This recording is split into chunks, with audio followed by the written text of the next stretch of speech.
La thématique l'esprit contrôle, tout est un sujet puissant qui trouve sa place aussi bien dans la psychologie, le développement personnel, la spiritualité que dans les neurosciences.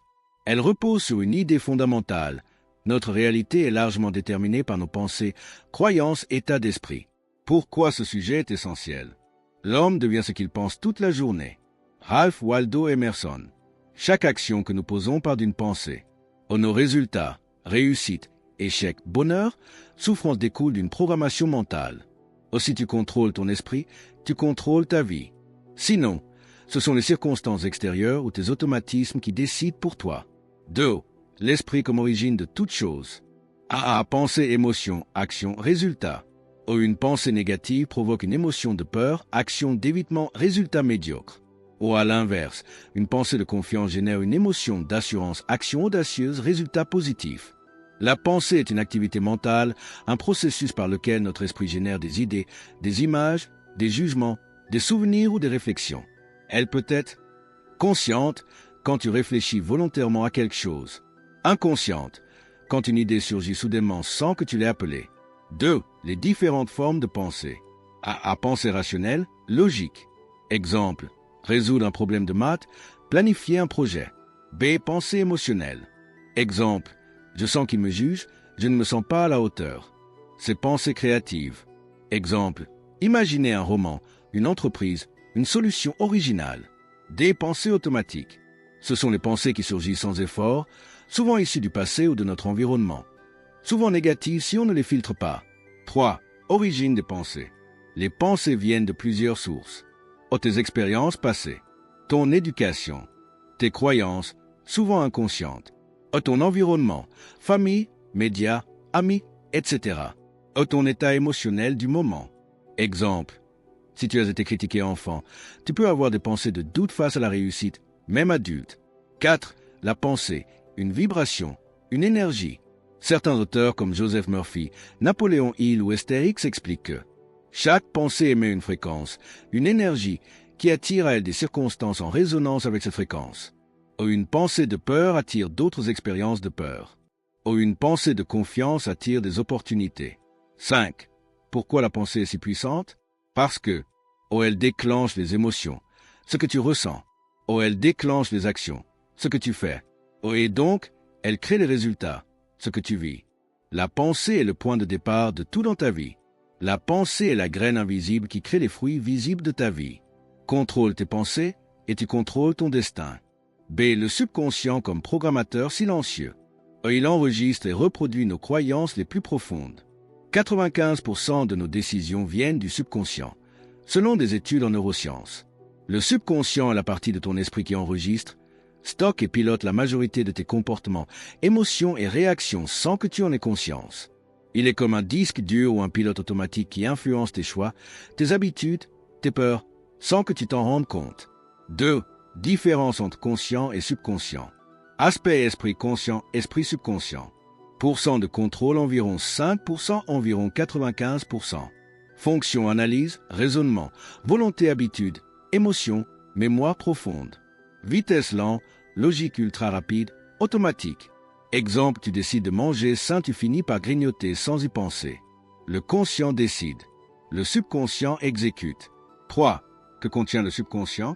Tes croyances, exemple, je ne mérite pas le succès. L'argent est mauvais. Et tes habitudes, exemple, te lever tard, procrastiner, douter de toi. Et tes émotions enfouies, peur, colère, honte. Tes expériences passées, même oubliées. Ton image de toi, ce que tu crois être capable ou non de faire. 4. Pourquoi le subconscient est si puissant? Parce qu'il influence tes décisions, tes réactions, ton langage corporel, ton énergie, sans que tu le contrôles consciemment.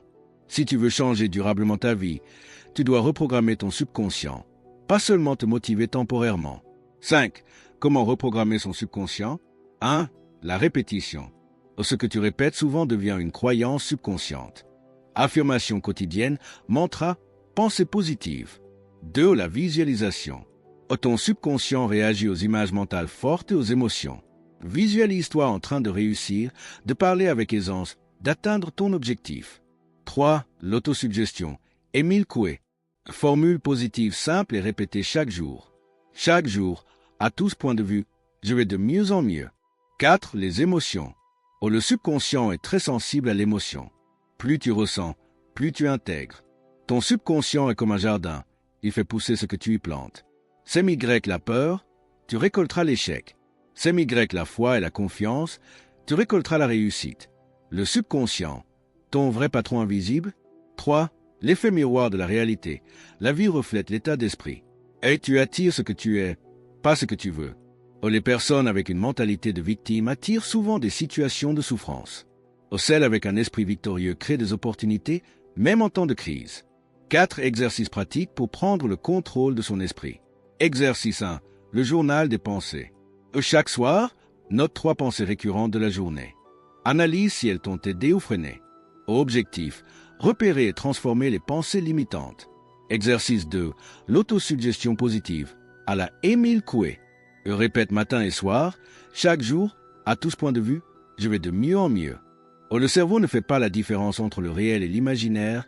Il croit ce qu'on lui répète. Exercice 3. Visualisation créatrice. Ferme les yeux 5 minutes par jour. Imagine-toi déjà en train de vivre la vie que tu veux. Ressens les émotions comme si c'était réel. 5. Cas concrets ou histoires inspirantes.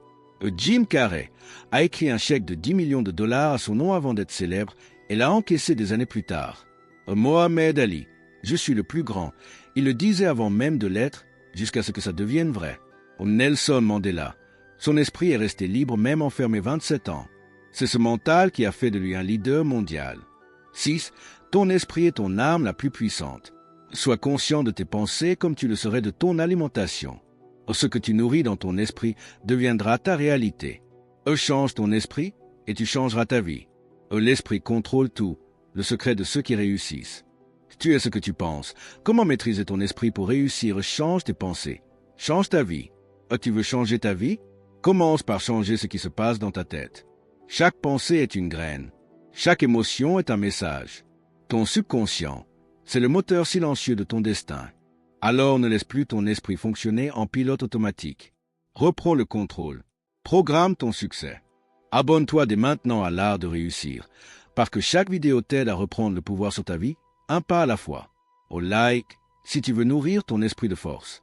Dis-moi en commentaire, quelle pensée limitante veux-tu éliminer aujourd'hui? Tu n'es pas obligé de subir. Tu peux choisir.